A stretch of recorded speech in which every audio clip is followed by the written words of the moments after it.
আসসালামু আলাইকুম, কেমন আছো তোমরা সবাই? আশা করছি তোমরা খুবই ভালো আছো। আমি মাহফুজ আফরোজ, আমার MS ফ্যামিলি ব্লগের আরও একটি নতুন ভিডিওতে তোমাদের অনেক স্বাগতম জানাই। আজ শনিবার, ঘড়িতে বাজে 9:15। ভিডিওটা শুরু করলাম। আজকে কিন্তু বাড়ির সমস্ত কাজ সামলে একটা সুন্দর মতো রেসিপি বানিয়ে বাড়িতে যেহেতু হয়েছে, এগুলো নিয়েই তোমাদের কাছে আজকে শেয়ার করতে কিন্তু চলে আসলাম। ঘুম থেকে উঠে কিন্তু আমি প্রথমে ছাদে চলে গিয়েছিলাম, কারণ রাত্রিতে প্রচুর বৃষ্টি হয়েছিল, জানো তো। আর এইসব যে টবের নিচে যে হোল্ড করা আছে, সেই হোল্ডগুলো মাটি পেয়ে যদি জাম হয়ে যায় না, অনেক ক্ষেত্রে জলটা কিন্তু বের হয় না। তো ভাবলাম আগে ছাদে যাই, যে বৃষ্টি হয়েছে যেহেতু, দেখি কোনগুলোতে জাম হয়ে বসে আছে। এর ফলে কিন্তু জল বেশি থাকলে সেই সব জলগুলো তো জানো তো শেকড়কে পচিয়ে দেবে। তাই ভাবলাম ওখানে যে একটা গাছেই দেখলাম যে জলটা জমে আছে, বাকি সব ক্লিয়ার হয়ে গেছে। তো ফেলে নিলাম। ওখান থেকে আরেকটা দেখছি গাছে বেগুন হয়ে আছে, আর তো ওটাও তুলে নিলাম। আর গাছটা, আর এই বর্ষাকালে এত আগাছা জন্মাচ্ছে যে কি বলবো।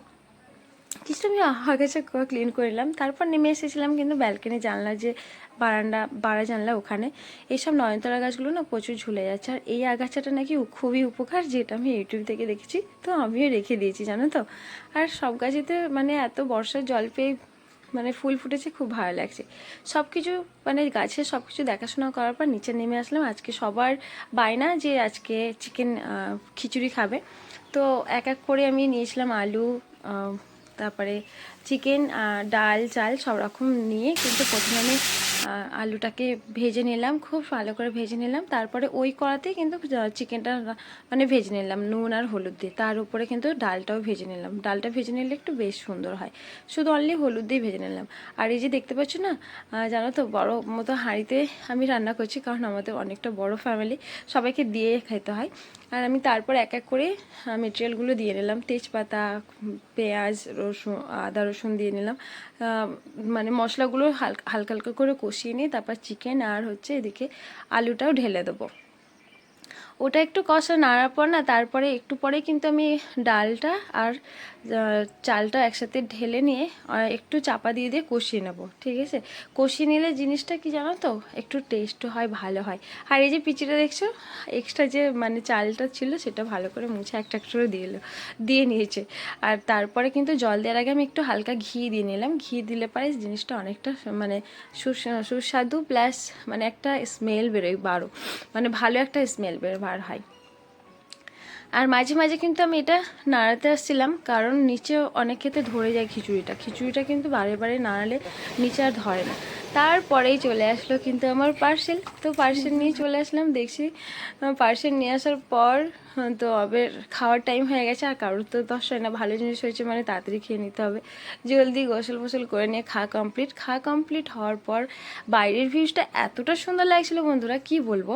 তো তোমাদের সাথে শেয়ার করে ফেললাম। তো বাইরে বৃষ্টি হয় না, বাট মেঘ ছিল, আর সেই সময় গাছগুলোকে এত সুন্দর লাগছে না, ভিডিও করে পারলাম না, তাই তোমাদের সাথে শেয়ার করে নিলাম। আর এই যে গাছটা দেখছো না, একটা ছোট্ট মতো টবে বেশ চওড়া করে একটা মানে শেকড় করে একটা গাছ হয়েছে, বট গাছের মতো প্রায় লাগছে। তো সেটাও শেয়ার করে নিলাম। আর এই যে আমাদের দেখছো, এটা আমাদের তিনজনকে যে দেখছো, এটাও আমাদের একজন মেম্বার, মানে আমাদের তিনজন মেম্বার। উনি বাবুরা এখন বাইরে ভালো থাকে না, কারণ প্রচুর লেগুলার কটাসের ভয়েতে ছাড়তে পারে না। খুব শখ করে পুষেছি, জানো তো, হয় না, কারণ এখানে প্রচুর মানে ওই লেগুলার হচ্ছে কটাসের উপদ্রব, তো মানে বাঁচে না, সব নিয়ে চলে যায় ধরে নিয়ে। তো ওটা শখ করে বাঁধাই থাকে প্রায়। ছেড়ে ওদেরকে খাইয়ে দিলাম। তারপর চলে এলাম কিন্তু তোমাদের পার্সেল যেগুলো নিয়ে এসেছি সেগুলো শেয়ার করতে। আর আমি এখানে কিন্তু পাঁচটা টপ একসাথে মাল্টি কালার, 5টা টপ কিন্তু আমি অর্ডার করেছিলাম। কালারগুলো যা সুন্দর লাগছে, তোমাদের মানে ব্যালকনিতে রাখবে, বেশ সুন্দর লাগবে, অনেকটা ভালো লাগবে। তো অনেক সুন্দর লাগছে বন্ধুরা, দেখো মাল্টি কালারের মতো একটা পিঙ্ক স্কাই।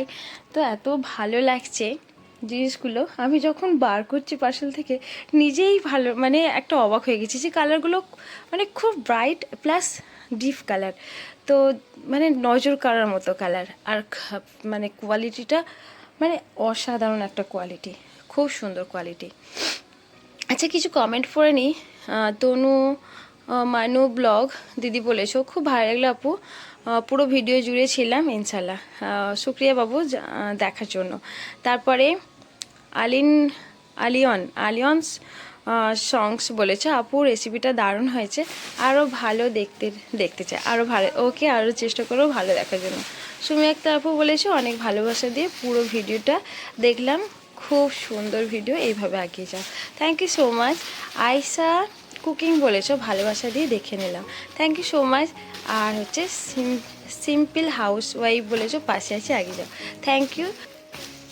খান ব্লগ বলেছো যে বাবুকে পড়াচ্ছি, ভিডিওটা সাউন্ড অফ করে দেখে নিলাম, থ্যাংক ইউ সো মাচ। এইভাবেই পাশে থেকো, এইভাবেই সাথে থেকো। আর এই যে কমেন্ট পড়ার সময় তোমরা হয়তো ফলো করেছো, আমি কতগুলো পার্সেল রেডি করে ফেলেছিলাম, তারপর কিন্তু পিক আপ নিতে একটা দাদা চলে এসছে। আর এই যে বাবুটা ও নিয়ে যাচ্ছে, ও পারছে না তবুও চেষ্টা করছে। আমি বলছি আমি নিজে, বলছি না তোমাকে যেতে হবে না, আমিই নিয়ে যাচ্ছি। কিন্তু আমার বাড়ির লোকেরাই পিক আপগুলো দিয়ে আসে, আমি খুব কম বের হয়। এক এক করে ও বললাম, বাবু তুমি অতগুলো পারবে না, তুমি এক এক করে দিয়ে আসো। তো ওই মানে কি বলবো, দায়িত্ব নিয়ে পার্সেলগুলো দিয়ে আসলো। সবাই ভালো থেকো, আমাদের জন্য দোয়া করো। নেক্সট ব্লগে দেখা হবে। আল্লাহ হাফেজ।